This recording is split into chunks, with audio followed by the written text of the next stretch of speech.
So that was my first mission field, was to my own kids. And I want my kids to grow up loving God, loving the Lord, and serving them. And so in order to have kids grow up loving God, well, we have to show them how, right? So definitely my kids were my first mission field. Sometimes people wonder, like, what do you do? Like, what do you spend your time doing? So I cook a little and I bake a little. But when I'm in Thailand, I cook a lot and I bake a lot for people. I'm not really good. In fact, but when I'm there, I own it. So I often invite girls over to my house, and I have this little oven, like it looks like a toaster oven.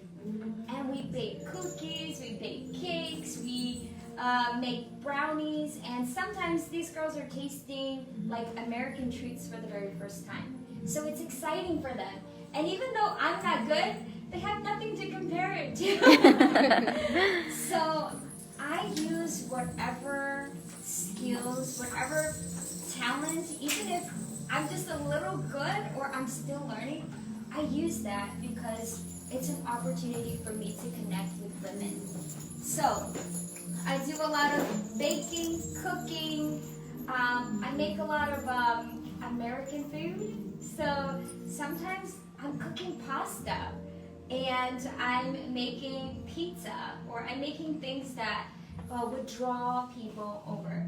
Because if you ask me to make Hmong food, I'm not great. You know, if you ask me to make Thai food, I'm really not great. But if you ask me to make American food, I tend to be a little better. So I cook a lot, I bake a lot, and I craft a lot. A lot of girls, they come over and we make cards, and we make Christmas ornaments, or like do things with our hands, and they just love being creative. And so it's an outlet for them. And so for me as a missionary's wife, I just do whatever I can to connect with people. Very much like you guys, right? You guys connect with each other. I see Nancy's photos of you guys eating food. We eat a lot. And you guys hang out, you know. It's very similar, you know. The only difference is that I'm in another country and I'm doing it with people that, you know, don't know Jesus. And so definitely, being a missionary is not, it's not special. It's basically what you guys do, just in another country. So I was going to share a little bit about being a woman, okay?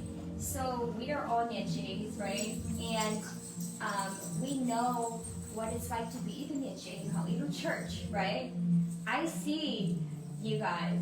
I mean, I'm watching you guys as people are sitting and eating. You've got Nietzsche's in the kitchen, cooking and cleaning, right?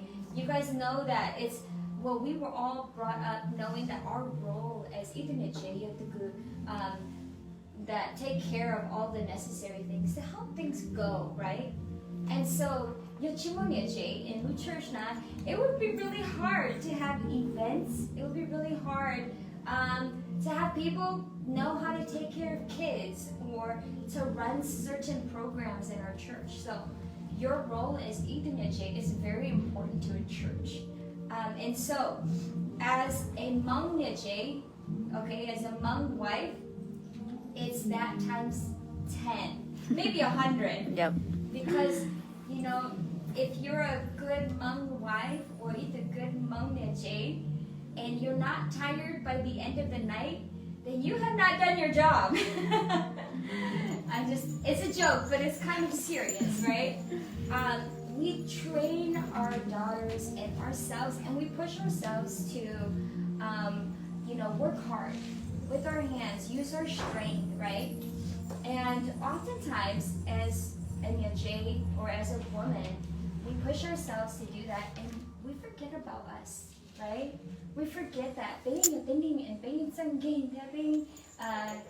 need time, right? And so, one thing, even for me as a missionary, one lesson that I learned at least 10 times in 1 year, okay, is that I need to take care of myself. I need to slow down. I need to stop overcommitting, right?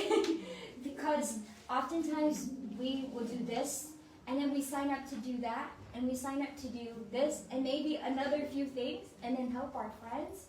And all of a sudden, you know, we have no time for our family. We have no time for the things that matter to us, and definitely no time for God.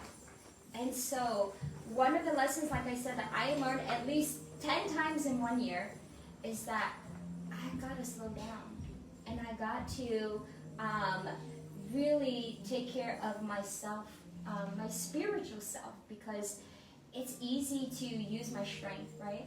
To bake cookies and cook and talk with people and share life with people. But if I do all those things, if I bake with friends and I cook with non-Christians and I minister to, let's say, women in the red light, but I don't do it with the strength that comes from the Lord, what does it matter, right? And so my encouragement for you guys today is that as an EJ or as a woman or even just as a person, we serve people best when we are serving from a place of being filled with the Lord. And so my encouragement for you guys today is that no matter what you're doing, whether you're being a mom or new mom, because I'm kind of a new mom again, and goodness, it is hard, you know, with a 10-year break to be a mom. You know, waking up in the middle of the night and feeding babies and changing babies and then taking care of my kids. I have no time. You know, I have to say, hey, Toulee, watch baby for 20 minutes. I'm going to hop in the shower because sometimes I'm so busy doing these things that and I have to take care of my spiritual side. And so being a mom is not bad.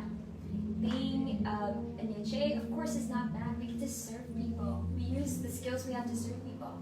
Being a teacher, a nurse, whatever it is that we do, you know, pay, but what we have to consider is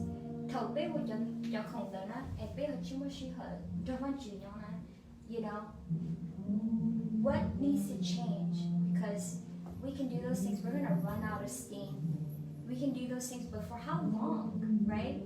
And so my Bible verse for you guys today, I mean, this is a very common verse that everybody knows. It's from John 15. It talks about remaining in God, remaining in Him. When we are connected to the vine, then we can bear fruit. In fact, I've gone in my life seasons where I'm so busy. God, but I'm serving you. God, but I'm spending time with people. God, but I'm taking care of my kids. That's why I didn't have time to do my devotion. Or that's why I didn't have time to prepare this or to do that. But the truth is, after a while, you hit a wall and you're like, I know what I'm missing. I really need to be in the Lord in order to do what I do well. Not just me, but all of us, you know, to be a good mom, to be a good wife, to be, you know, a good teacher, a nurse, whatever it is that we do. If we're not connected to the vine and we're not connected to the Lord, we're going to run out of steam and we're going to do it from our own strength. And as humans, we know that does not last long. We'll start to get annoyed. We start to get mad.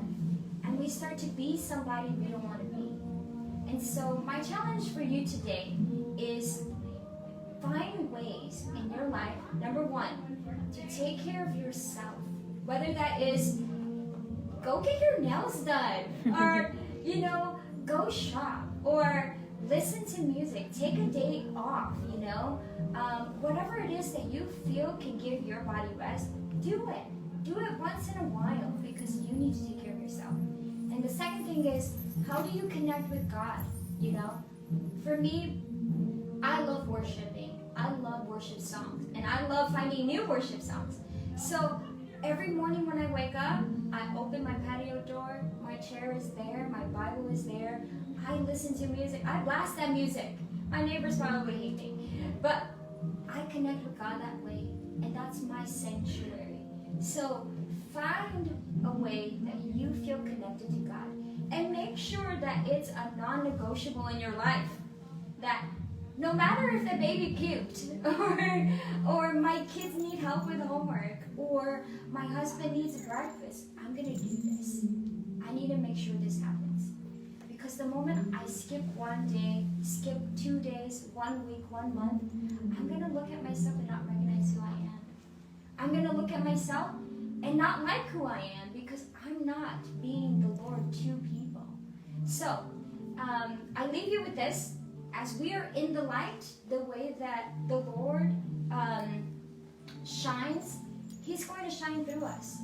The more we're connected to the vine, the more we're connected to God, we will be light to people through the way we speak, the way we hug, the way we talk, the way we serve. Serving is not bad, but it's bad when we serve in our own strength and we're not doing it through the Lord. So, I have received so much of your service this weekend. I've enjoyed your meals. I've enjoyed your company. I've enjoyed all the things that you guys have planned for me, and I'm so thankful for that. But I know that it comes at a cost. It comes at a cost. I know somebody was joking about, like, who's going to be Martha today, who's going to be Mary, right? We probably can agree that when it comes to a church event, most of us are Marthas, and we have a few Marys, right? Nobody wants to miss out on being with the Lord, you know? And so, as you are serving, make sure that you are filling yourself, so that you're serving from a place of being filled by the Lord, and not in your own strength, okay? So, that's just a little bit of encouragement for you guys. I know that my husband has shared a lot about what we do. Like what we do in Thailand, our service and our mission, and the type of people we work with. And I also shared a little bit too. But I do want to open the floor a little bit and kind of have a dialogue with you guys. What are some questions that you guys have for me? I am an open book, maybe not as open as, you know, Sihu. He's super open. And I have to tell him that's too much information. But I do want to be a person that if I can share anything with you guys, and I have an answer, or not even an answer, my own experience, I would love to do that. So I do want to open the floor a little bit for questions, if you guys have any for me. Can you share the red light district? They weren't here on Friday. Yeah, So, yeah. yes, sure. Okay, so the red light district, to be honest, it's only a portion of what we do.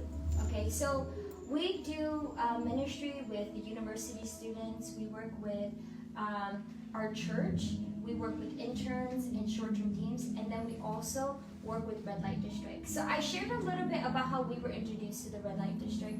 In fact, it actually plays a big role in me understanding my calling as a person very early on in our ministry. Because, you know, he told me, like, oh, if you marry me, then, you know, you're going to be a missionary. We're going to go live overseas. I'm like, I don't know if I want to do that. You know, I don't feel called.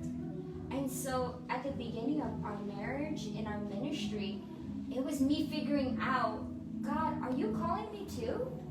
Because, you know, as a person, you know, if the husband, and I don't feel called, then after a year, after 2 years, I'm gonna be like, all right, time to pack up, let's go home, you know, because I'm done. And so I fought with God, I battled with God, and I said to God, God, you have to make it clear to me, right? Because you make clear to Guna, then maybe after 1 year, I'm gonna be done, and I can't do this.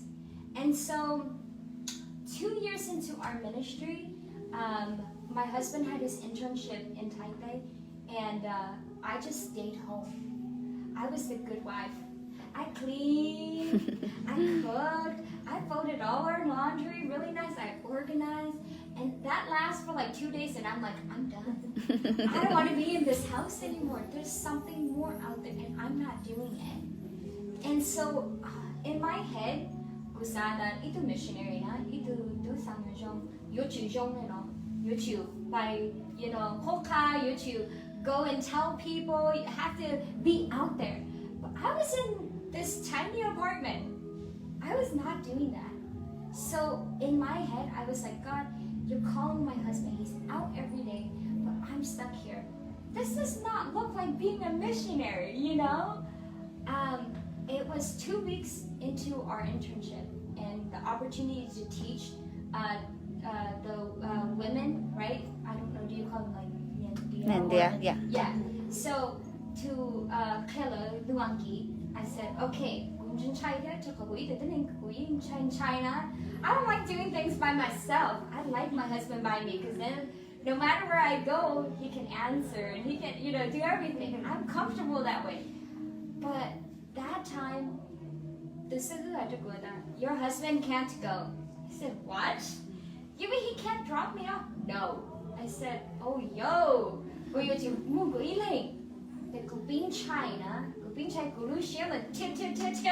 I'm nervous. I have to get on the sky train by myself, which is scary if you've never lived in a big city and you don't know like public transportation. I had to navigate the road by myself. And I told Sigu, I said, what if I go and I don't come back? He goes, you will be fine. I'm not going, but the Lord is going with you. So just trust in him. And I'm like, go to commit. So I'm like, okay, I have to go. I don't like, not fulfilling commitments that I made. So as I'm walking towards this place, so the ministry that we work with, they are placed in the middle of the street that is filled with bars. And this placement, it's just completely God, God allowed them to have an office right in the heart of the red light district. And that's an awesome placement. But as a person who's never been in that kind of environment, that's a scary place to start. So, as I was walking towards this place, the anxiety in me just kept building. The nervousness, I'm shaking, my palms are sweating. I'm like, I'm gonna go back home, I'm not gonna do this. But I get to the door, and right when I get to the door, it was as if it's like in China, and I can't explain it to anyone except I knew it was God. I felt at that moment that I was doing what God wanted me to do. That being a missionary was not going to Thailand. It's not serving people. Being a missionary is being obedient to God and what he asks you to do. That's what changed in my head. Whether I was in Thailand or whether I was in America or whether I'm in Japan or someplace else, I now know that I'm not called to a person. I'm not called to a place. I'm called to serve the Lord and be obedient. And so I learned that summer because I was looking for a job to do.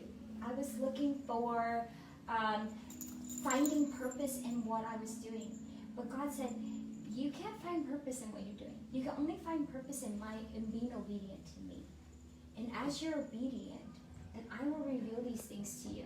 So the red light district holds a very special place in my heart because that was where God taught me what it was to be called, what it means to be called. And so honestly, we are all called, to be missionaries, to be obedient to God. Whether that is in our own workplace or in our homes, wherever you are, how can you be obedient to God and what he's asking you to do?